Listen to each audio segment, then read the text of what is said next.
voice is. Thank you everyone for joining us today.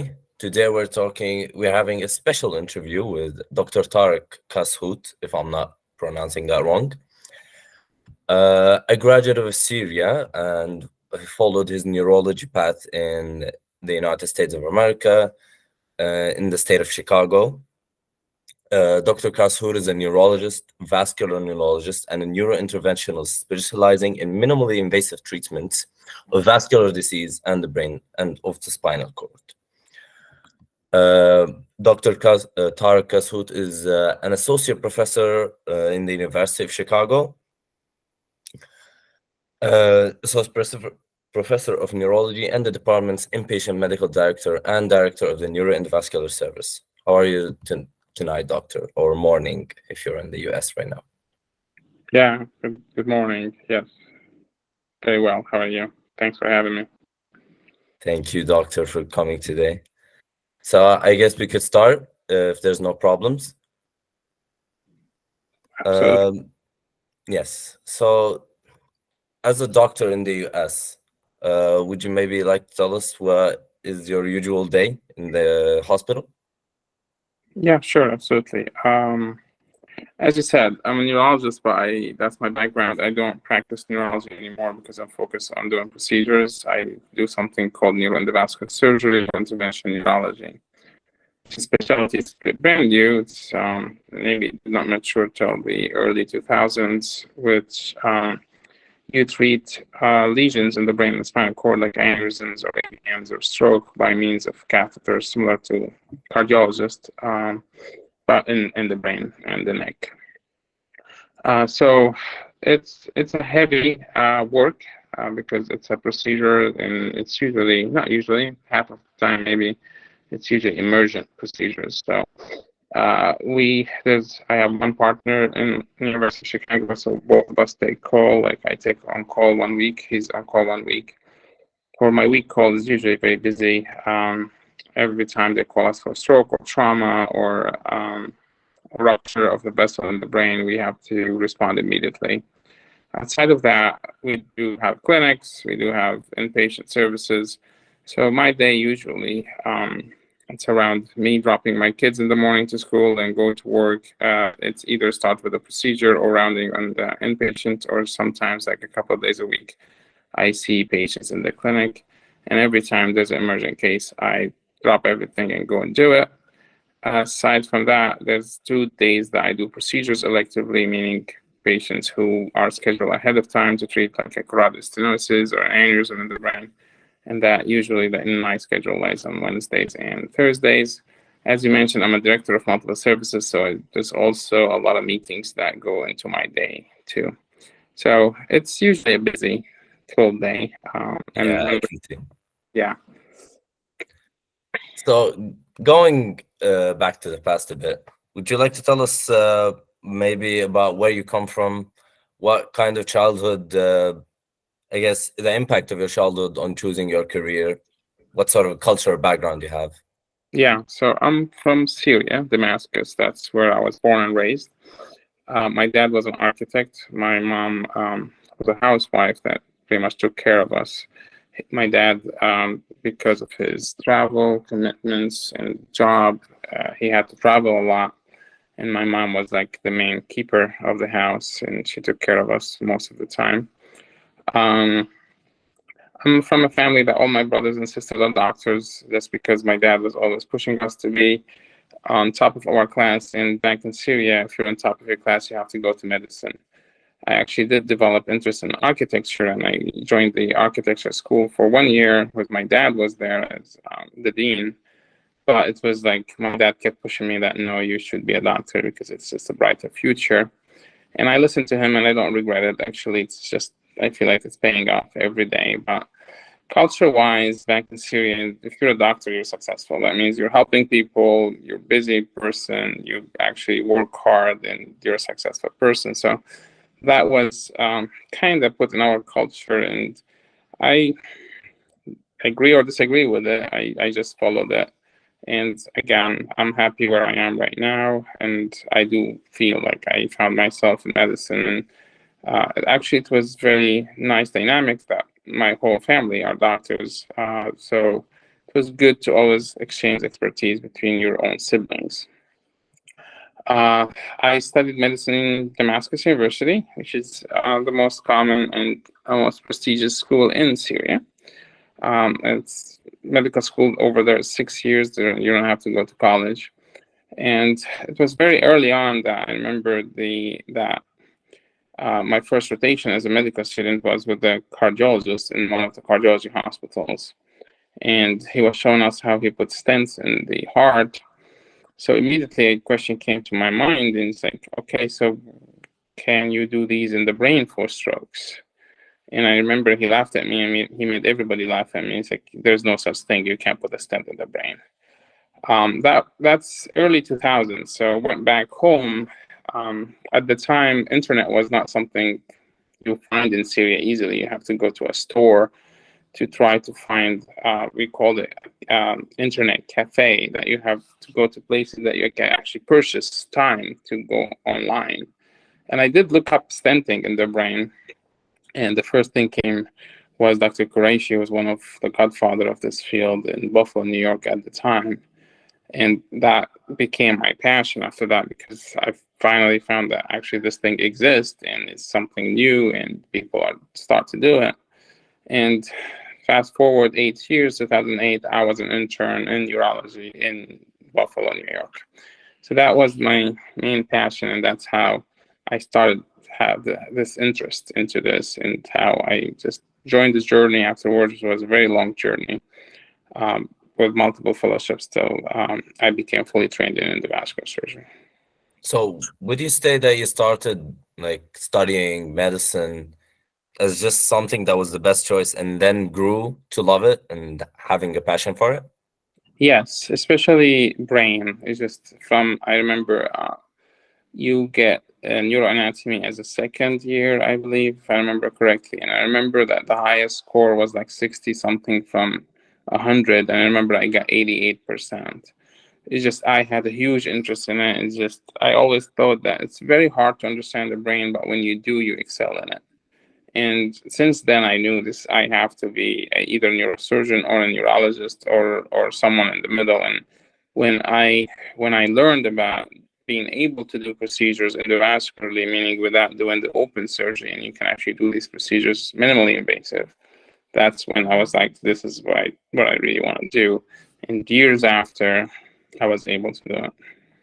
So you found your passion, and then that's why I'm guessing you wanted to leave your country to explore this passion. Yeah, it's something like that did not exist in Syria at all. I mean, it was again, it was just really new in the United States to even exist in Syria. And to my knowledge, it does not exist in Syria till this time, unfortunately.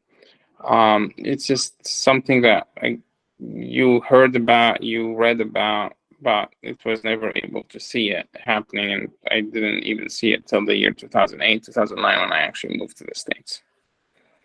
So would you like to explore more on the decision making of like leaving a whole country, leaving your family behind to go pursue your passion? Yes, it's not easy, especially that English was not our first language. And for me, it was a bit easier because I was the youngest of my brothers, and they already made the decision to move to the States before me. So the Mm. way was kind of paved a little bit, because I knew exactly what to do and what steps to do to get there. I learned English and Spanish early on in my medical school, so I knew these are going to be important in the United States. And I start learning all the English textbooks rather than Arabic textbooks, because in Damascus, medical school was in Arabic and was mandatory, and it was a good thing. But if you want to come to the United States, you have to learn the terms in English. So early on, as most of my friends adapted to it later in their medical school, I actually adapted to it very early. And I started reading English textbooks from my first year all the way till I graduated. I did not waste time at all. I was able to finish all my exams before graduation. I knew this is what I wanted. Um, and having brothers in the States did help me in knowing the steps, but the United States is a big country. I mean, I remember when I came here, one of my brothers was in Atlanta, the other brother was in Houston, and they had to end up in New York City. It just depends where that opportunity opens up. And it was not easy to be by yourself. It's a very expensive country if you compare it to our country. So I remember I worked hard before coming here, and I was able to save some money. My dad helped me a lot. But it was still very expensive to where you can earn money in a country like Syria. So I was very mindful of how to spend my money. I was very mindful what dorm to choose, how to live, where to live.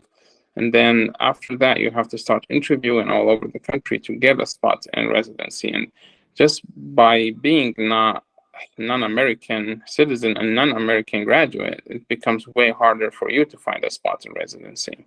So if an American grad interviewed 10 interviews to guarantee a spot in residency, we have to do 100. So it was really hard to trying to choose what place to go to, how much money I need to save. I remember when I started my interview seasons, I stayed in Ann Arbor, Michigan, and I was just taking the train everywhere. And it was then because I got the train pass. I remember it was $600, which was a lot of money. But then I figured out that the train doesn't go everywhere. So a lot of places I had to get a bus or rent a car. And I've never driven in the United States. And I remember one time I had an interview in Brown University, and I just finished an interview in Kansas City, and I missed the train. And they told me next train 3 days after that. So I had no option but to drive. And the drive from Kansas City to Rhode Island, it was like more than 30 some hours. And I had to do it overnight to get there on time for my interview. That was the first time I drive in the United States. I mean, I learned how to drive back in Syria. So I remember I had this international driver license that they accepted hardly. They gave me a car with GPS. GPS was a new thing at the time. It was something that it's plugged in, and it was an extra $20 a day, which is a lot of money for me at the time. And it took me a while to understand the GPS and how to navigate my way, but it's just I kept driving from Kansas City to Rhode Island. I got there at 7 a.m. I actually did book a hotel room, but I missed it because I got so late. But they allowed me to come in just to shower and change and just go to my interview. So it was not an easy transition. It's a different culture, different food, different. I remember when I first moved to this country, I gained about 100 kilograms in 1 year because suddenly you don't walk. There's no places to walk. It's Buffalo, New York. It's cold. You have to drive to places. The food was not healthy food as I'm used to. And you work very long hours and you eat really bad food because that's the only thing that's cheap and available. So it was a hard transition, and it does take anyone time to get used to the new culture, new language, and the new dynamics of any place. So out of all these obstacles, which one would you say was the hardest? Being far from family. So homesickness, definitely. Absolutely. Continuing on, Doctor, I would like to ask you about your period during residency. So considering you had to do a lot more interviews, did you not get maybe the residency that you wanted to, or was it like something that you worked harder to get? I worked really hard and was able to impress them. I wanted to, as I told you, when I looked up into the year 2000, I found Buffalo, New York State University of New York at Buffalo, SUNY Buffalo. And I was able to match there. It was my first, I ranked it as first, and I was able to get it. And it did change my career because they were very focused on endovascular neurosurgery, was something I was interested in.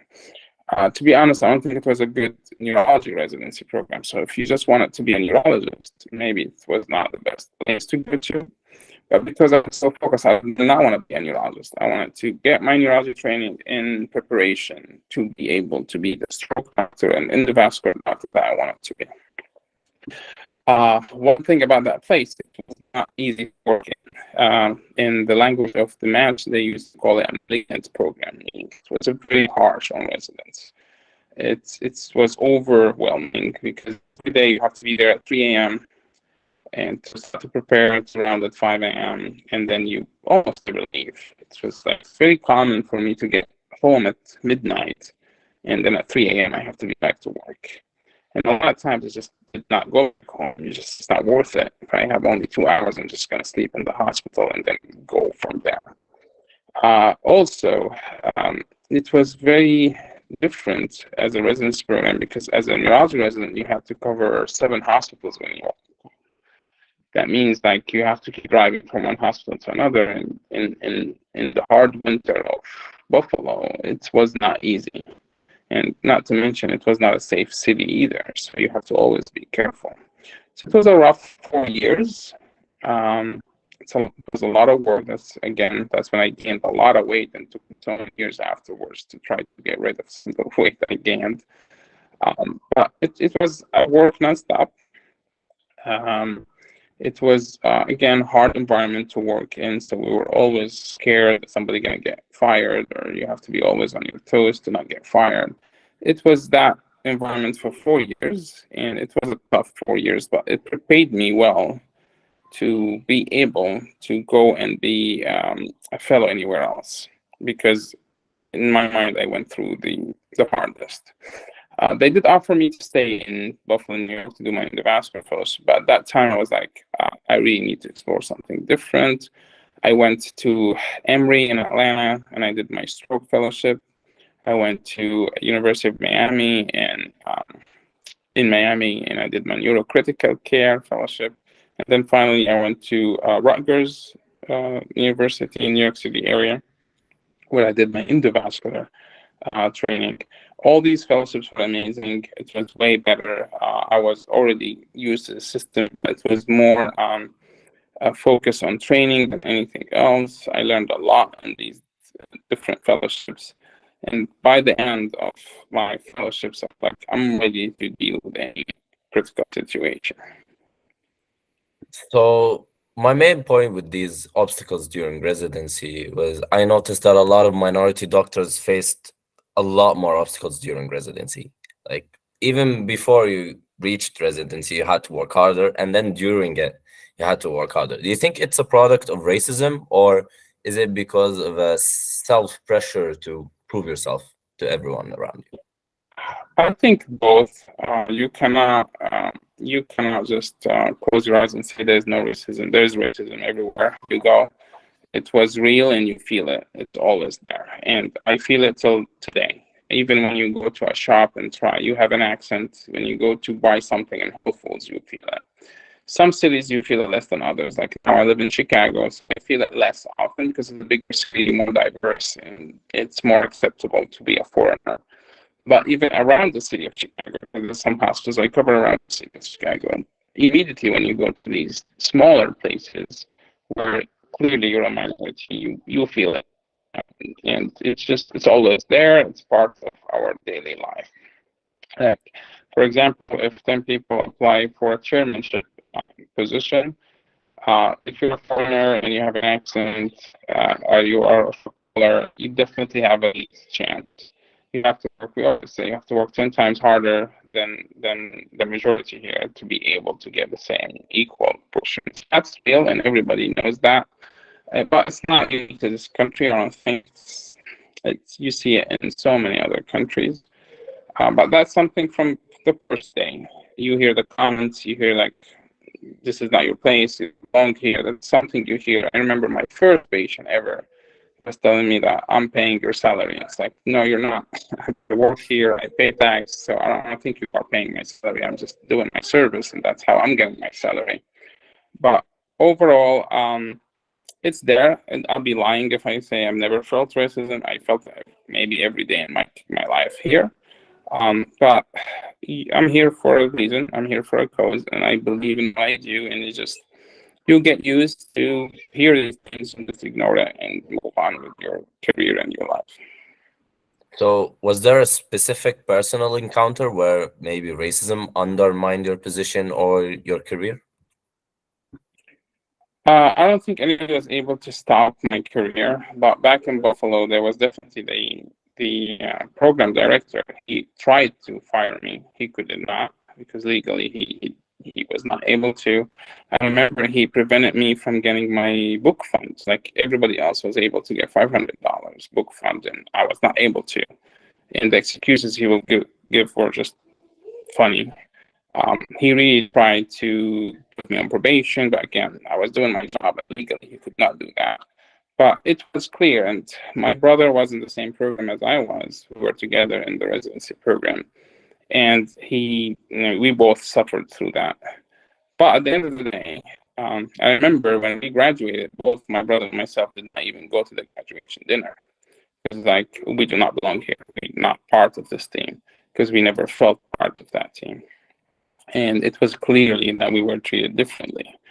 But again, Buffalo is a smaller city.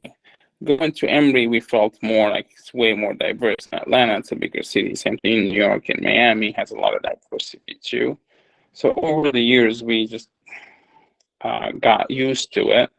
But in general, I think if you are careful and not pay attention to these gossip things and just focus on your work, nobody can stop you from doing what you need to do. It's harder, it's more difficult, it's more challenging, but at the end of the day, you will get where you need to get.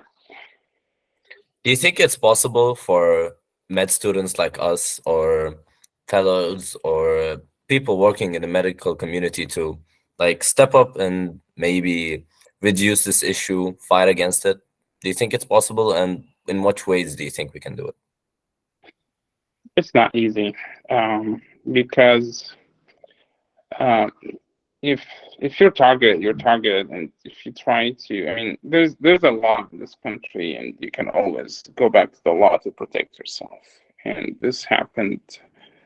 I heard that many times. It's just the problem is when you are a minority, you're trying to fight the majority, and you immediately get labeled as somebody who do not want to play with others. So there's no easy way other than keep doing a good job, keep being a perfect person, keep sending a message that you're wrong, I'm right.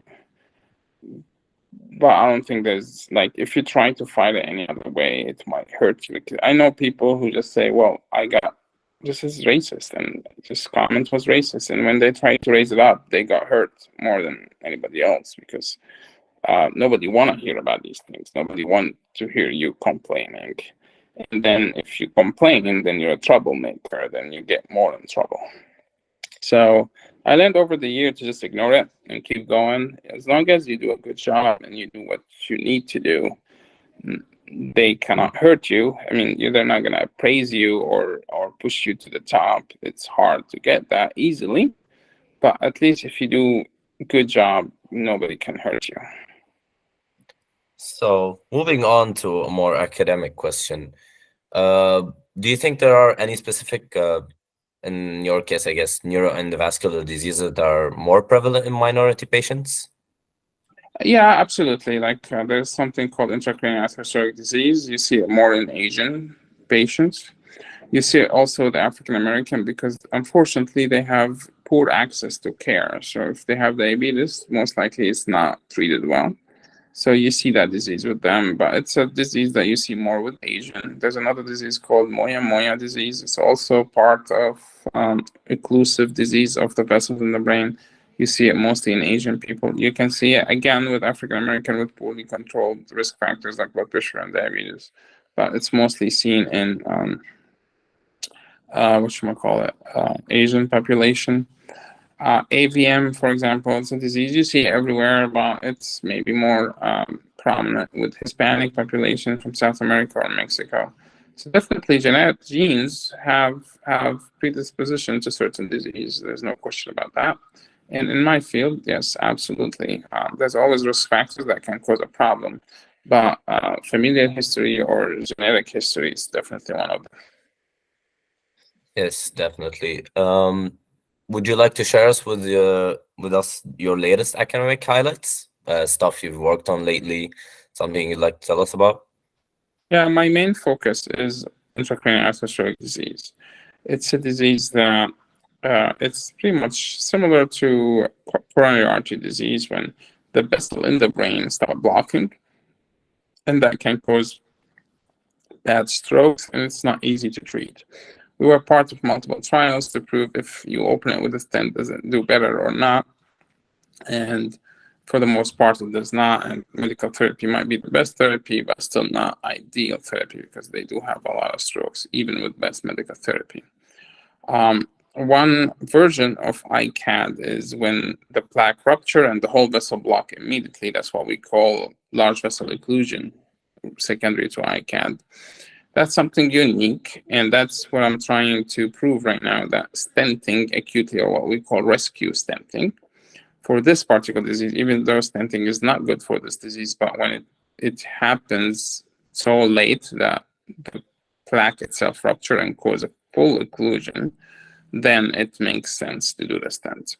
So that's been my focus for the last 2-3 years, and we're going through FDA for a clinical trial called Chicago, that we're hoping that we will answer this question before anybody else and see if actually rescue stenting will be helpful for these patients. That's one of my focus. I have a lot of focuses on everything, but like I love different devices for brain aneurysms, different liquid embolic for AVMs and AV fistulas. But the most prestigious work I've done so far was on ICAD LVL. Yes, I have 3 more questions for you, and then I will leave you. I know you're a very busy man. There's 2 questions from our viewers. I'm gonna read the first one out to you. Would you recommend getting familiar with the legalities and how to deal with scenarios before going into residencies? I don't. Just focus on medicine and be good, and just let these be later. It's good. It's always good to know about the system you're going in, but you're not coming here to be a lawyer. I mean, even though most of our training is how to protect your ass and how to be not to get in trouble, but at the end of the day, I keep telling my trainees is do a good job, take care of your patient, and everything will be okay. I haven't been sued. Hopefully, I would never be sued. But my trick always, or my tip to people is treat your patients like your family, do a good job, you will be fine. Yes, and if you were to rank, how was it to get into a neurosurgery residency program relative to other programs? Where would you rank it? Would you say it's extremely difficult? Extremely difficult. And again, that's why I chose to go through neurology first and then switch to endovascular neurosurgery.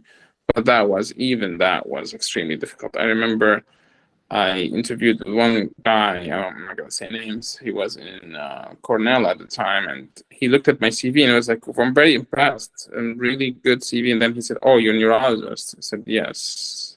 And he threw my CV in the trash in front of me. And things like that happen. I mean, you're a minority and you're a neurologist, you're trying to do something called neuroendovascular surgery. So neurosurgery is the most difficult, maybe field to get in, ophthalmology also. But there's always ways around it, and I chose the way that I can go through neurology and switch later. And I remember it was very, very difficult, very, very stressful, 2-3 years of my life trying to get into the fellowship. But again, I had a lot of research, I had a lot of good work, and a lot of good recommendation letters that at the end I was able to find the spots. Over time, things I think are getting easier, not more difficult, to my understanding. Now I know multiple Lebanese who made it into neurosurgery residencies. One of them in my own institution, which is a very good institution, University of Chicago. They're very benign, they're very diverse, they don't have the racism that other people do. So definitely, I think it's getting easier. But yeah, some fields are more difficult than others. Internal medicine, family medicine might be the easiest to get in. Pediatric, maybe similar. Neurosurgery, orthopedic surgery, ophthalmology, dermatology, these are usually very difficult to get in because they're usually reserved for American grad, American citizens. Yeah, so as a last question before we end this, what is an advice you wish you had heard before stepping into this career and going outside of your own country? I wish somebody taught me how to do research better and tips on research, and guided me to do a lot of research early on in my career. Even if you do not want to do a research as a career or academic, it's good to do that as early in your medical school and residency to get accepted in places. I remember when I interviewed for my residency, I had maybe 10 or 20 publications, something like that. I had people with me who had 100 or more, and I wish I was able to learn that early on in my career. I know now there's multiple courses online you can take, and a lot of things that you can do. It's always maybe good to take a year or so before your residency to do research and try to publish and learn it. I don't think that's a bad idea at all, especially if your goal is something more competitive like neurosurgery. It's always good to go to somebody's lab and be doing research for a year or two, doing a lot of publications, and that will open more doors. I did not know these things. I did research through my electives and observerships that I did before I started my residency, but I did not dedicate time for it. So that, I think, maybe could have been a difference. Before you go, doctor, can I ask you? We're gonna take a picture for our Instagram, so I would like to ask our listeners also to open their cameras so we can take a picture.